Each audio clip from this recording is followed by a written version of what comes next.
Bonsoir et bienvenue à tous. C'est toujours un plaisir pour nous de partager l'actualité sociopolitique avec vous sur PDCI TV. Moment historique. Le meeting de l'opposition ivoirienne a tenu toutes ses promesses ce samedi 10 octobre 2020 au stade Félix Houphouët-Boigny. Tous les leaders de l'opposition rassemblés autour du président Aimé Henri Konan Bédié ont posé le premier acte de la désobéissance civile. Tous ont appelé le président de la République Alassane Ouattara à renoncer à son projet de troisième mandat. Pour la sauvegarde de la Côte d'Ivoire, le peuple ivoirien épris de paix et de démocratie a bravé les obstacles posés par le régime Ouattara pour prendre part au giga-meeting de l'opposition ce samedi 10 octobre 2020. Ce sont des Ivoiriens déterminés et prêts à faire respecter la constitution ivoirienne qui ont envahi le stade mythique Félix Houphouët-Boigny. Répondant ainsi à l'appel des leaders des plateformes et partis de l'opposition, notamment la CDRP, EDS, GPS, Arc-en-Ciel, URD et Leader. À événement exceptionnel, disposition spéciale. On atteste la qualité des discours des leaders de l'opposition. Le président du PDCI-RDA, président du présidium de la plateforme de la CDRP, Henri Konan Bédié, et par ailleurs leader de l'opposition ivoirienne, après avoir salué la forte mobilisation des Ivoiriens, les a rassurés quant à la fin imminente du régime du RHDP unifié. Un message accueilli chaleureusement par l'ensemble des militants. Aussi, a-t-il lancé un appel retentissant au secrétaire général de l'ONU, Antonio Guterres, sur la gravité de la situation sociopolitique ivoirienne. Mesdames et messieurs, je vous félicite pour avoir répondu massivement à notre appel. À ce meeting consacré à la désobéissance civile pacifique lancée par l'opposition pour faire face à la haute trahison du sieur Alassane Dramane Ouattara, au parjure du Conseil constitutionnel, à l'inféodation de la commission électorale. Bravo à tous, ici réunis et ailleurs empêchés mais rassemblés. En un mot, nous sommes la majorité. Et nous avons donc l'obligation de protéger notre loi fondamentale, la Constitution, de toute violation. Chers compatriotes, nous devons dire non au troisième mandat.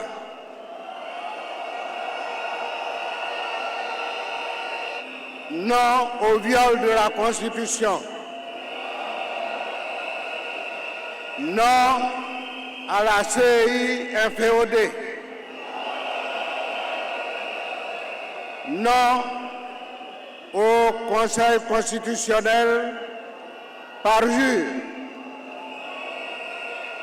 Non à la liste électorale infestée.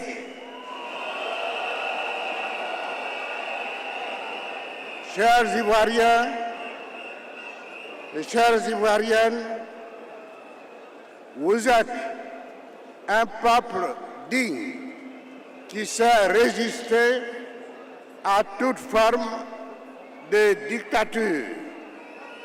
Nous sommes fiers de vous. Grâce à votre détermination, la dictature du RHDP unifié sera vaincue. Elle sera vaincue dans quelques jours ou quelques semaines. Face à la menace d'agression perceptible des tenants du pouvoir, contre les personnalités de l'opposition et l'incapacité de la CEI d'organiser un scrutin présidentiel juste, crédible et transparent, je demande ici, solennellement, au secrétaire général des Nations Unies, M. Antonio Guterres, de se saisir du dossier ivoirien pour la mise en place d'un organe électoral véritablement indépendant et crédible avant l'élection présidentielle prévue le 31 octobre. Chers Ivoiriens et chères Ivoiriennes, en mouvement pour une désobéissance civile réussie, pour une Côte d'Ivoire totalement libérée. Vive la Côte d'Ivoire, je vous remercie. Mais avant, le maire de la commune haute, Jacques Ewo, tout en souhaitant la bienvenue à tous les épris de paix, a salué la forte mobilisation et situé le cadre du meeting de l'opposition qui s'inscrit dans la droite ligne de la désobéissance civile lancée par le président Henri Konan Bédié pour faire barrage à la forfaiture du RHDP. Peuple de Côte d'Ivoire, c'est vraiment un plaisir pour moi de prendre la parole ce jour. Je veux tout d'abord féliciter pour la Côte d'Ivoire cette mobilisation, malgré toutes les entraves. Je souhaiterais vous raconter une petite anecdote. Il y a quelques jours, il y a un ami qui m'appelle, un ami d'où vous savez, et qui me dit « Encore toi, Ewo, tu comptes aller au stade ?» J'ai dû lui répondre, comme on aime le dire en Côte d'Ivoire, on est déjà né. Est-ce qu'on n'est pas déjà né? Est-ce que le stade n'est pas beau?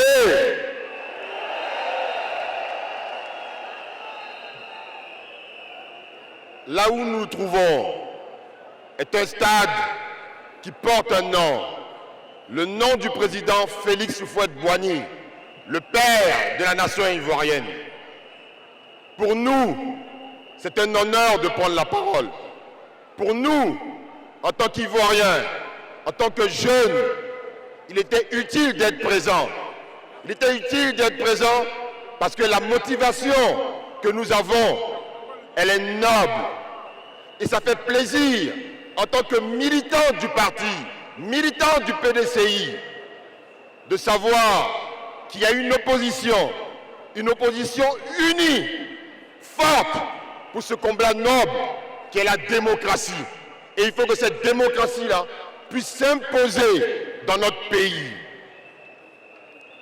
Vous savez, aujourd'hui, beaucoup de personnes se posent la question de savoir est-ce qu'il y aura des élections? Même mon fils aîné m'a posé la question de savoir est-ce qu'il y aura des élections. Il y a quelques jours, je lisais une revue satirique où il était écrit « Les élections en Côte d'Ivoire font plus de victimes que le corona ». Est-ce que nous sommes prêts à revivre? Est-ce que nous sommes prêts à revivre ce que nous avons vécu il y a 10 ans? Il ne faut pas avoir de mémoire sélective. Il ne faut pas que les mêmes causes produisent les mêmes effets. Nous avons une obligation en tant qu'Ivoiriens de savoir ce que nous faisons. Nous sommes venus nombreux au plateau. Et le plateau, c'est symbolique. C'est le cœur de la Côte d'Ivoire. Et ce message que nous vous passons, le message au nom des populations du plateau, au nom des populations ivoiriennes, c'est d'amener tous les Ivoiriens, sans exclusive, à être candidats à ces élections, sans exclusive. Parce que nous savons en Côte d'Ivoire ce que l'exclusion a amené. Et cela est important. Alors, je souhaite vous faire partager ce rêve que je souhaiterais que tous les Ivoiriens puissent avoir, à l'instar de Martin Luther King, qu'un jour de grand rassemblement au stade Félix Houphouët-Boigny, un samedi 10 octobre 2020, une flamme contagieuse de paix ait gagné la nation ivoirienne. Une flamme qui consumait les obstacles de la paix. Une flamme qui faisait sauter les frontières des régions de notre pays et qui faisait qu'il n'y avait qu'une seule entité, la Côte d'Ivoire. Le secrétaire exécutif en chef du PDCI-RDA, Maurice Kakou Gikawe, comme à son habitude, était en phase avec son auditoire, sans commentaire. Nous sommes venus dans ce stade, malgré les intimidations, les provocations, les agressions, le caillassage des bus et les entraves auxquelles les forces de l'ordre m'ont participé. Au moment où je vous parle, il y a des policiers qui sont en train de dire à ceux qui sont à pied qui viennent que le stade est plein et il faut qu'ils retournent. Mais nous sommes là. Nous sommes venus montrer la cohésion de l'opposition. Nous voudrions saluer votre détermination et nous pensons que nous pouvons compter sur vous dorénavant. Comment ne pas se réjouir de cette présence du personnel politique? Notre rassemblement est motivé par la gravité de la situation. Avec la tentative de passage en force du régime RHDP unifié et de ces tenants qui refusent tout dialogue, je voudrais vous poser quelques questions. Voulez-vous aller au match du 31 octobre 2020 avec Alassane Ouattara dont la licence est périmée? Voulez-vous aller au match du 31 octobre avec Alassane Ouattara dont la licence est périmée? Voulez-vous aller aux élections avec l'élimination injustifiée de Laurent Gbagbo, de Soro Guillaume, de Koulibaly Mamadou, de Mabri Tiakos, de Nyamien Kona, de Marcel Montano? Voulez-vous le retour de Laurent Gbagbo en Côte d'Ivoire?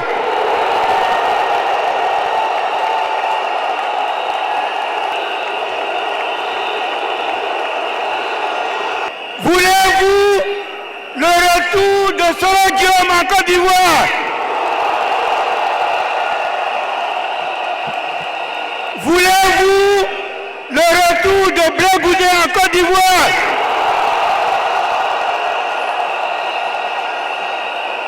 Voulez-vous le retour de Akossi Beyo en Côte d'Ivoire?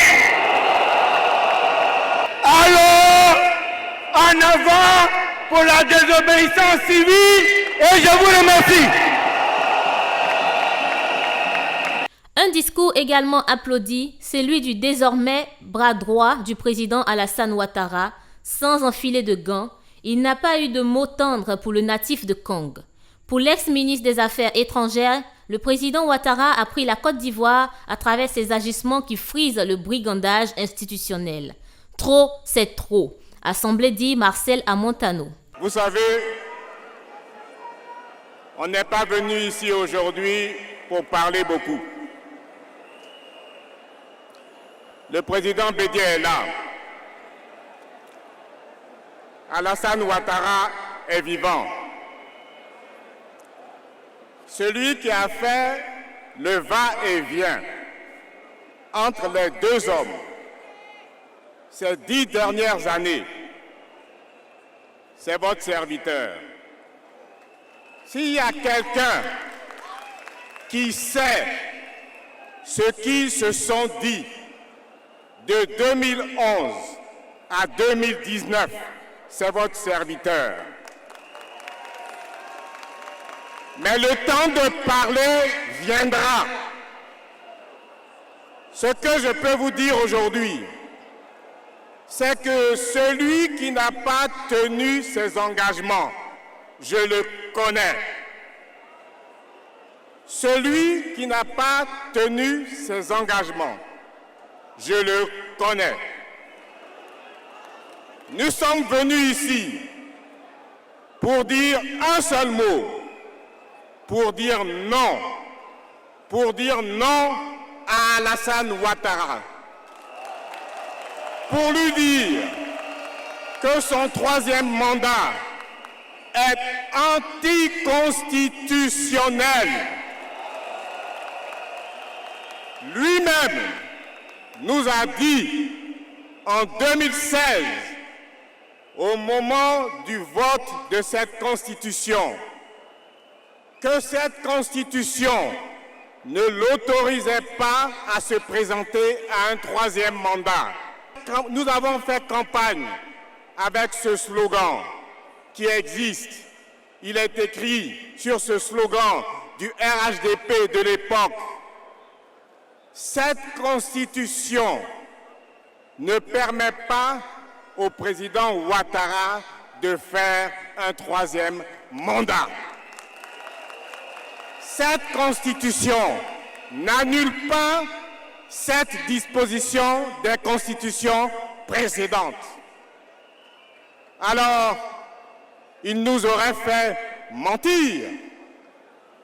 Je vous le dis, il a peur. Il a peur de cette Côte d'Ivoire que nous représentons. Il a peur de la Côte d'Ivoire de la majorité. Il a peur de la Côte d'Ivoire plurielle. Elle est là, devant vous. Regardez-les. Je ne peux pas vous citer tous les leaders qui sont là. Enrichissant la Côte d'Ivoire de leurs différences, sachant se mettre ensemble pour l'intérêt de la Côte d'Ivoire, sachant se mettre ensemble pour défendre l'appel à la désobéissance civile, qui est un appel pacifique à ne pas verser le sang des Ivoiriens. Aucun Ivoirien ne ferait à ses frères ivoiriens ce que Alassane Ouattara nous fait. Aucun Ivoirien ne prendrait la Côte d'Ivoire en otage. Nous sommes la Côte d'Ivoire de la majorité. Nous sommes la Côte d'Ivoire de la force tranquille. Nous sommes la Côte d'Ivoire de l'arme des forts. L'arme des forts, c'est le dialogue. Et l'arme des forts, le dialogue, aura raison de l'arme des faibles, qui est la force, qui sont les armes, qui sont les tanks, qui sont les militaires, qu'ils ont déployés aujourd'hui dans les rues pour vous empêcher d'arriver ici. Mais vous êtes quand même venus. Disons à tous ceux qui sont dehors, qui sont aux abords du stade, qu'on empêche de rentrer. Il y a une centaine de cars venus d'Aboisseau, de Bonois, qui sont bloqués à l'entrée de Bassam. Disons-leur de ne plus avoir peur. N'ayez pas peur. Nous sommes prêts à mourir pour notre pays. Nous sommes prêts à mourir pour libérer notre pays de la dictature d'Alassane Ouattara. Nous sommes prêts. Nous ne reculerons plus devant rien. Nous sommes debout. Nous en avons marre. Dites-lui de libérer notre pays et de nous le rendre. Le pays de la fraternité, le pays de la liberté, le pays de l'amour. Que Dieu vous bénisse. Le professeur Mamadou Coulibaly a presque abondé dans le même sens. Dans un argumentaire limpide, il a relevé que le président Ouattara est la source des problèmes de la Côte d'Ivoire. Toutefois, il reste convaincu qu'unis, les Ivoiriens libéreront leur pays.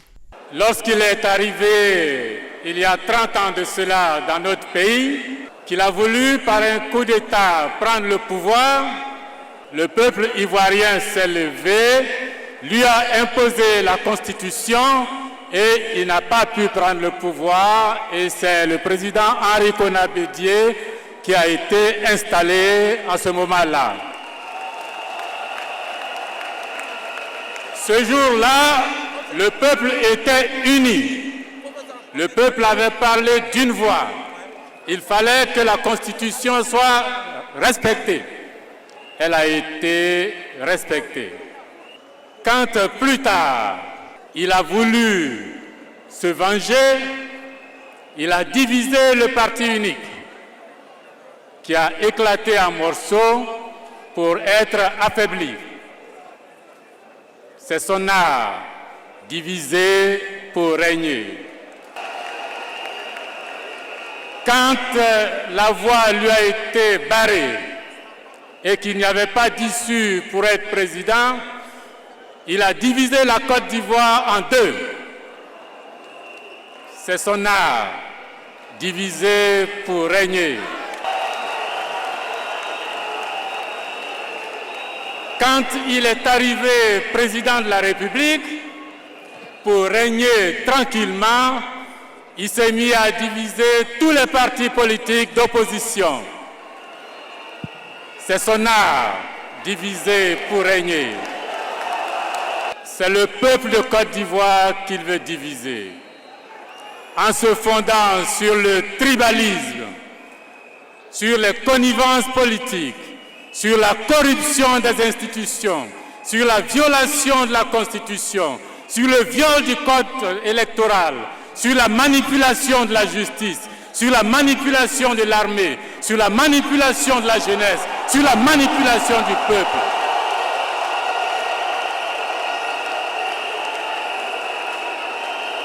Il a voulu nous diviser. Il a instauré de nouvelles règles qui n'étaient pas constitutionnelles, Monsieur le Président. De nouvelles règles anticonstitutionnelles pour diviser ses adversaires pour l'élection présidentielle de 2020. Il nous a éjectés sans explication. Heureusement que le président Bédié, le président Afin Guessan ils ont accepté cette fois de voir que la division, c'est son art. Ils ont refusé cette division. Et c'est le résultat de ce refus que nous avons là. Une Côte d'Ivoire unie. Un peuple uni jamais ne sera vaincu. Un peuple uni jamais ne sera vaincu. Du fond de ce stade, Félix Houphouët-Boigny, que vos voix puissent monter au firmament, traverser le plateau, parcourir le plateau et rejoindre Alassane Ouattara là où il est, pour qu'il entende qu'un peuple uni jamais ne sera vaincu. Pour qu'il entende votre voix, la voix de ces jeunes, la voix de ce peuple, la voix des gens d'Abidjan, ceux qui sont bloqués à Boisseau, ceux qui sont séquestrés dans les prisons, qu'un peuple uni jamais ne sera vaincu. Un peuple uni jamais ne sera vaincu. Hors de question de rester passif face aux agissements anticonstitutionnels du président Ouattara, a fait savoir le président du FPI, Pascal Affi-N'Guessan. Pour le député de Bongouanou, M. Ouattara a poussé trop loin le bouchon. Il faut donc mettre le holà. L'union, telle est l'âme conseillée par Pascal Affi-N'Guessan. Nous sommes tous là. Nous sommes tous là parce que M. Alassane Ouattara a dépassé les bords. C'est parce qu'il a dépassé les bords que nous sommes tous rassemblés ce jour. Il a dépassé les bornes du mensonge. Il a dépassé les bornes de la division. Il a dépassé les bornes de la manipulation des institutions, de la violation des droits de l'homme, des textes fondamentaux. Il a dépassé les bornes de l'ingratitude. Et c'est pourquoi nous sommes rassemblés ce jour. C'est pourquoi vous êtes là. Parce que M. Ouattara a divisé la Côte d'Ivoire, nous devons la reconstruire. Et c'est ensemble que nous allons reconstruire la Côte d'Ivoire. Et c'est pour la reconstruction de la Côte d'Ivoire, la renaissance de notre pays, que nous sommes rassemblés ce jour. C'est vrai que nous mettons au centre de nos revendications le retrait de la candidature de M. Alassane Ouattara, la réforme en profondeur de la commission électorale indépendante, la réforme du Conseil constitutionnel, le retrait de sa candidature de l'élection présidentielle à venir, le retour du président Laurent Gbagbo, de Charles Blé Goudé et d'Akossi Benjo, la libération de tous les prisonniers politiques. Mais au-delà de tout cela, il y a la situation de notre pays. C'est parce que notre pays est en crise que nous observons tout cela. C'est pour cela qu'au-delà de tout cela, le mot d'ordre de désobéissance civile vise à obtenir la transition politique pour la renaissance de la Côte d'Ivoire. Parce qu'avec la transition politique, nous n'aurons plus de prisonniers politiques. Nous n'aurons plus d'exilés politiques. Nous n'aurons plus la division de la Côte d'Ivoire. Tous les fils de ce pays vont s'asseoir autour de la même table pour penser les blessures de ces 30 ans d'affrontements, de conflits, de meurtrissures, de violences. Avec la transition politique, nous allons reconstruire les institutions de la République. Et parce que nous aurons des institutions inclusives, démocratiques, consensuelles, en Côte d'Ivoire, on ne parlera plus de crise post-électorale. On ne parlera plus de prisonniers politiques. On ne parlera plus d'exilés politiques. Nous vivrons en frères et sœurs, comme nous n'aurons jamais dû cesser de le faire. Voilà le sens du mouvement que nous montons aujourd'hui. Alors ils nous disent, c'est bouclé, c'est calé, c'est géré. Mais ils oublient que ce pays, la Côte d'Ivoire, est le pays du Zouglou et du coupé-décalé. C'est le pays où on redresse les politiques tordues. Là où c'est bouclé, nous allons couper. Et là où c'est calé, nous allons décaler.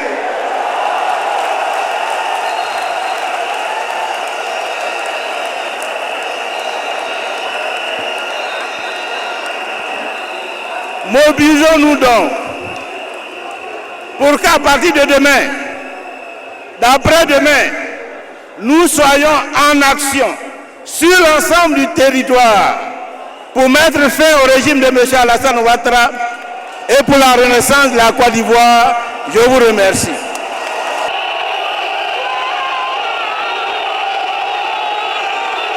Mabry Touakeus, président de l'Union pour la démocratie et pour la paix en Côte d'Ivoire UDPCI, qui a mis fin à sa collaboration avec le RHDP unifié depuis le mois d'août dernier, a salué la vision d'homme d'État du président Henri Konan Bédié, celle qui consiste à réunir les adeptes de la démocratie pour la sauvegarde de la Côte d'Ivoire. Aussi, a-t-il appelé au retour des fils du pays. Par ailleurs, il a profité pour lancer des pics au pouvoir. La Côte d'Ivoire existait avant eux et existera après eux. La Côte d'Ivoire est à un tournant décisif, a rappelé Mabry Touakeus. Mesdames et messieurs, les Ivoiriens se rassemblent aujourd'hui dans ce lieu mythique du stade Félix Houphouët-Boigny, avec à leur tête le doyen de l'opposition ivoirienne, le président Henri Konan Bédié, à qui je renouvelle tout notre hommage. Et je voudrais associer à cet hommage mon grand frère, oui mon grand frère, le président Laurent Gbagbo, qui manque pour le moment physiquement à cet appel. Je rends hommage également à mon jeune frère, le président Soro Kibafori Diom, qui n'est pas encore avec nous, mais qui sera avec nous. J'y associe mon jeune frère, le ministre Charles Blé Goudé, qui nous rejoindra lui aussi bientôt. Je voudrais me souvenir de mon aîné, le maire Akosi Benjo. Oui, leurs places sont à nos côtés et sont davantage quand, dans un élan patriotique sans précédent, nous avons à répondre impérativement à l'appel de la patrie, qu'ils soient assurés, ceux qui sont loin de nous aujourd'hui, mais qui nous suivent en direct, qu'ils soient assurés de notre détermination. Mesdames et messieurs, je voudrais saluer ici, cet après-midi, la présence entre autres de la présidence Simone Hervé Gbagbo et lui dire merci de s'être déplacé. Je voudrais saluer le Premier ministre Pascal Affi N'Guessan, qui a posé avec le président Henri Konan Bédié un grand acte. Qui peut faire mieux? Qui peut dire mieux? Nous sommes là et vous voyez toute l'opposition réunie autour du président Henri Konan Bédié. J'ai entendu quelqu'un dire que dans leur équipe, dans son camp, la victoire était assurée parce qu'il y a les meilleurs joueurs du pays. Vous savez, nous qui avons grandi dans les quartiers, dans les villages, lorsque à 5 ans, à 10 ans, on a joué ensemble, même si après nous évoluons dans de grandes équipes différentes, on se connaît, on sait qui sait jouer, on sait qui est milieu de terrain, on sait qui est attaquant, on sait qui peut faire la passe, on sait qui va marquer le but. On se connaît.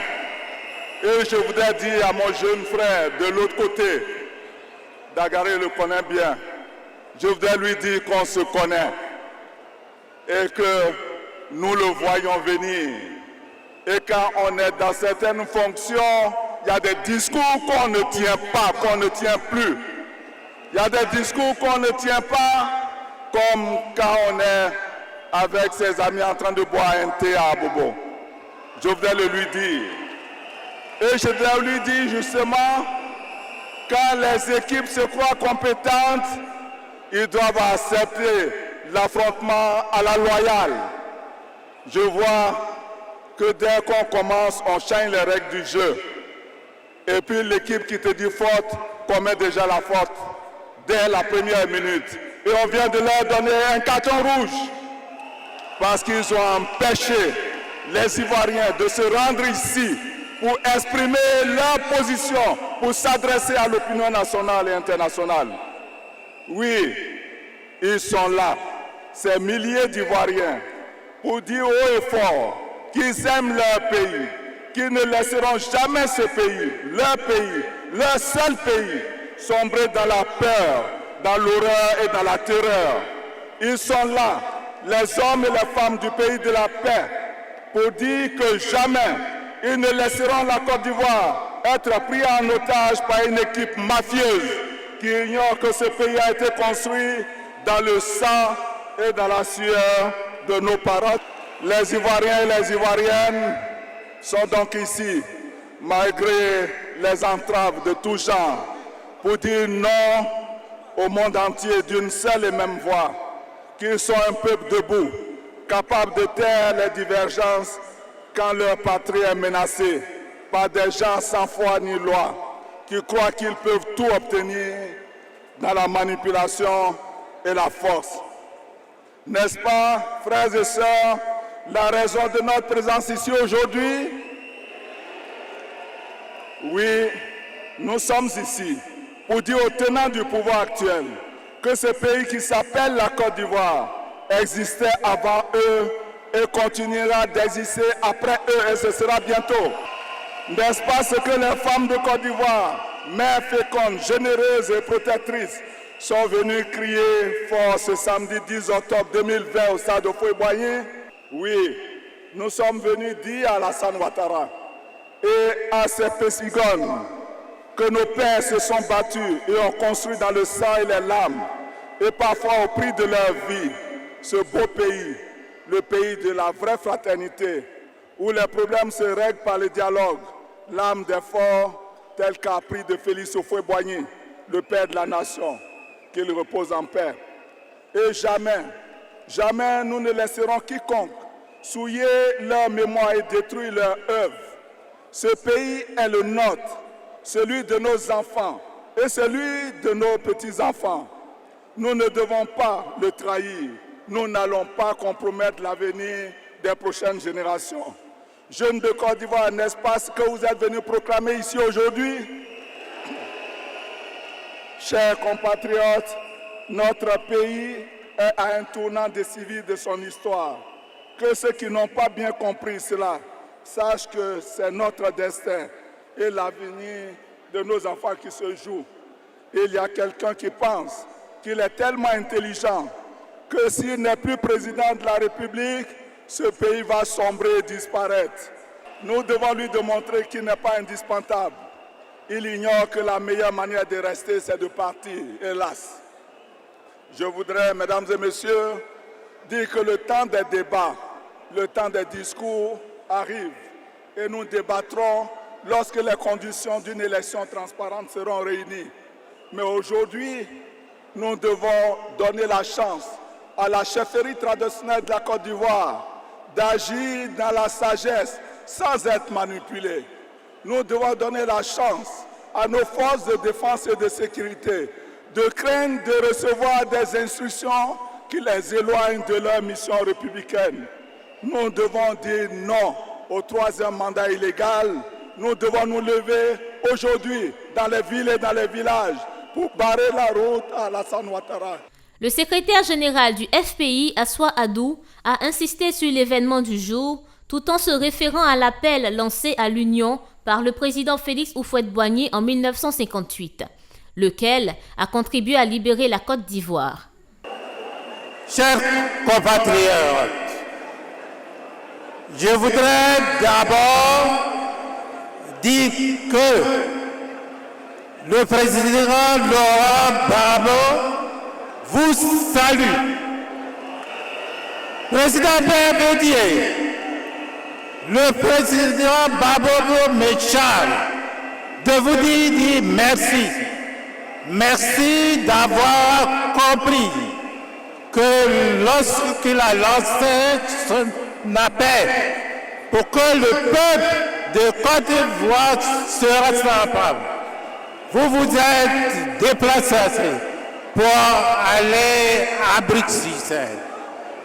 Avec la permission du président Bédié, je vous dirais que c'est ici même que le 7 septembre 1958, le président Houphouët-Boigny a prononcé son célèbre discours du stade de Jean-André Gray.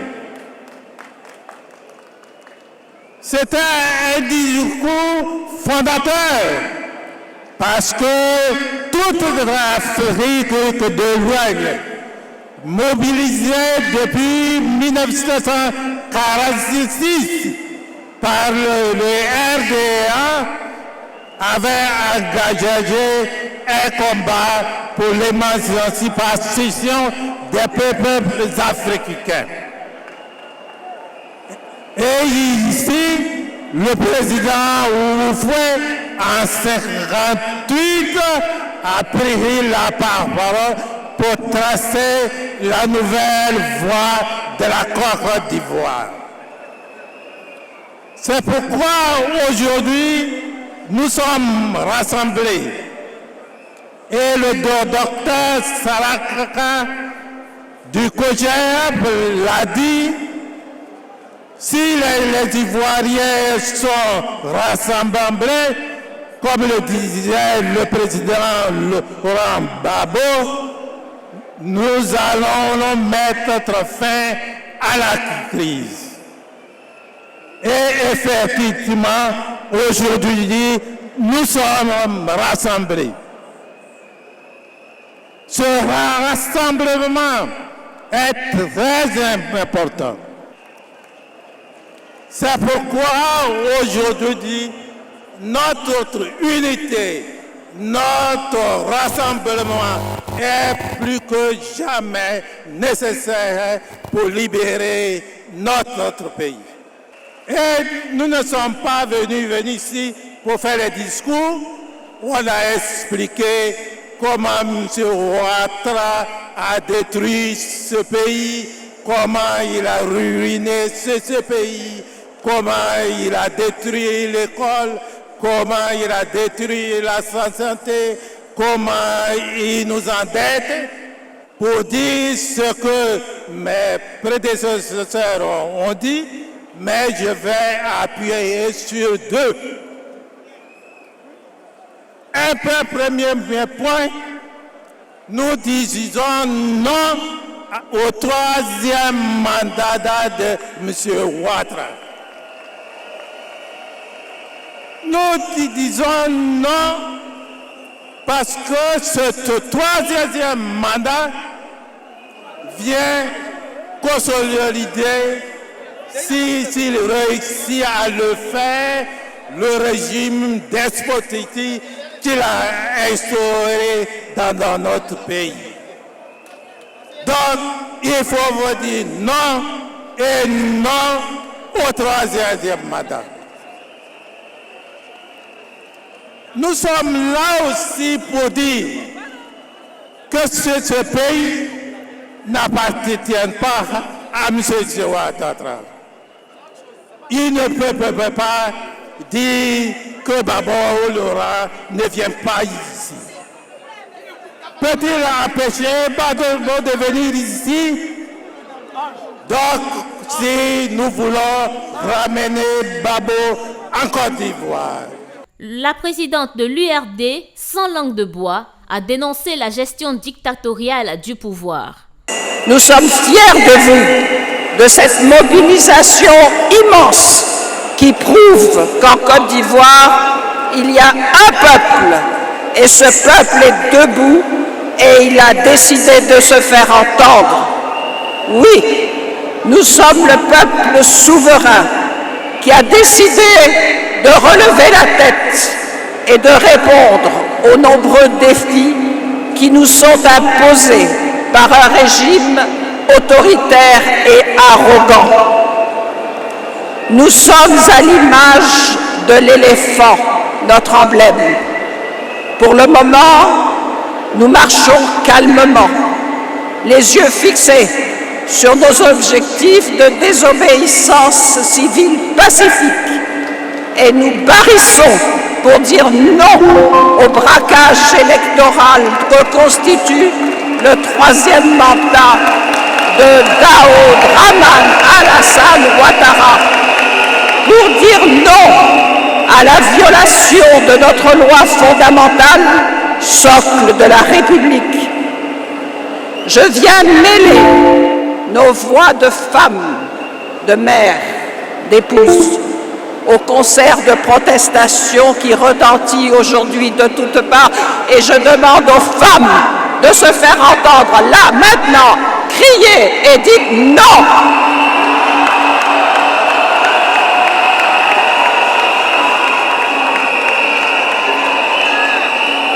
Merci.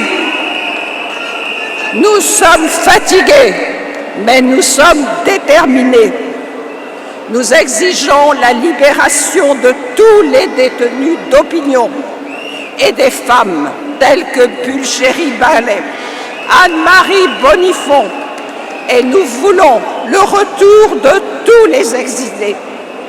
Empêcher le président Laurent Gbagbo de revenir dans son pays est une autre violation de la Constitution.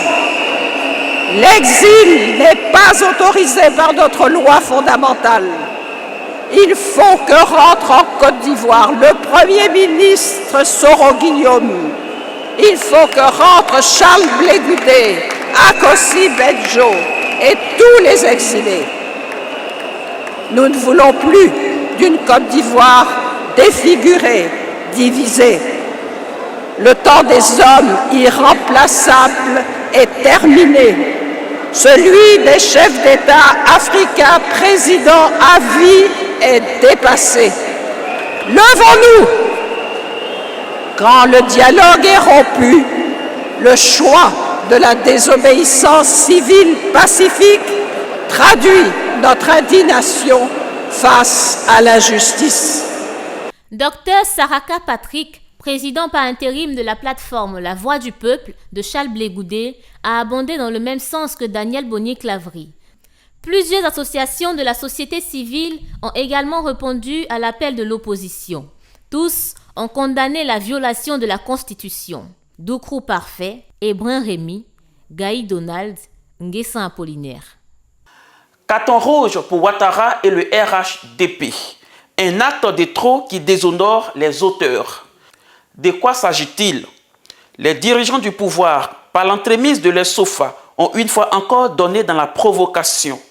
Après avoir empêché certains militants d'avoir accès au giga-meeting de l'opposition ivoirienne qui a eu lieu ce samedi 10 octobre 2020, les forces de l'ordre commis pour la sécurisation de la commune du Plateau ont jeté leur dévolu sur le président du PDCI RDA, son Excellence M. Henri Konan Bédié. Son cortège a été bloqué net par les forces de l'ordre du cordon de sécurité dressé au niveau de la cathédrale Saint-Paul d'Abidjan. En dépit des explications données par le protocole du président Bédié, ces forces de l'ordre ont exigé un laissez-passer. Incroyable. Un ancien président de la République mérite-t-il un tel traitement? Pourquoi le régime RHDP montre-t-il tant d'ingratitude à l'endroit de leurs bienfaiteurs que le Côte d'Ivoire, le RHDP veut présenter aux yeux du monde? Pour cette fois, le régime a dépassé les bornes. Carton rouge pour Ouattara. Un meeting qui n'était pas du tout du goût des tenants du pouvoir en place. Ils ont usé de tous les moyens pour saboter la grande mobilisation de ce jour. Le pouvoir RHDP d'Alassane Dramane Ouattara a montré une fois de plus sa face hideuse au monde entier lors du giga-meeting de l'opposition ivoirienne ce samedi 10 octobre 2020 au stade Félix Houphouët-Boigny.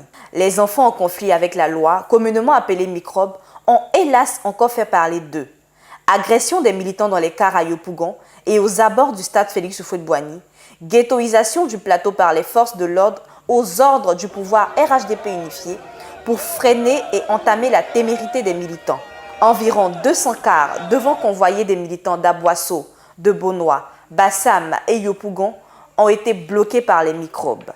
Le RHDP et sa milice, appuyés par les forces de l'ordre, ont tout essayé pour saboter la mobilisation des Ivoiriens, venus crier haut et fort leur opposition au troisième mandat d'Alassane Dramane Ouattara. Cependant, les Ivoiriens de tous bords politiques, galvanisés et gonflés à bloc, ont rendu le moment historique en prenant d'assaut le stade Félix Houphouët-Boigny. La désobéissance civile est désormais dans sa phase active depuis le stade Félix Houphouët-Boigny. Quelques militants nous racontent leur calvaire. Les gens qui sont dans nos bus sont agressés à l'arme blanche. Regardez ce marteau.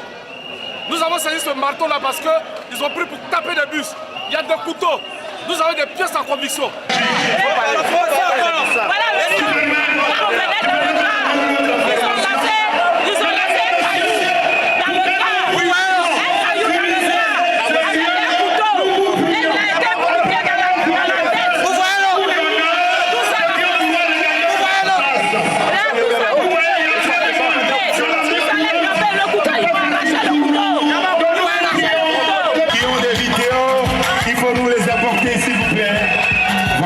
Franchement, on en a marre. Parce que nous-mêmes, le stade Félix Houphouët-Boigny nous appartient. Le Félicia de Nana Houphouët-Boigny. Nous venons au Félicia, on nous empêche par tous les moyens pour arriver au Félicia. J'ai marché depuis commencer. Pour arriver au Félicia, j'ai marché. Regardez-moi, est-ce que c'est normal?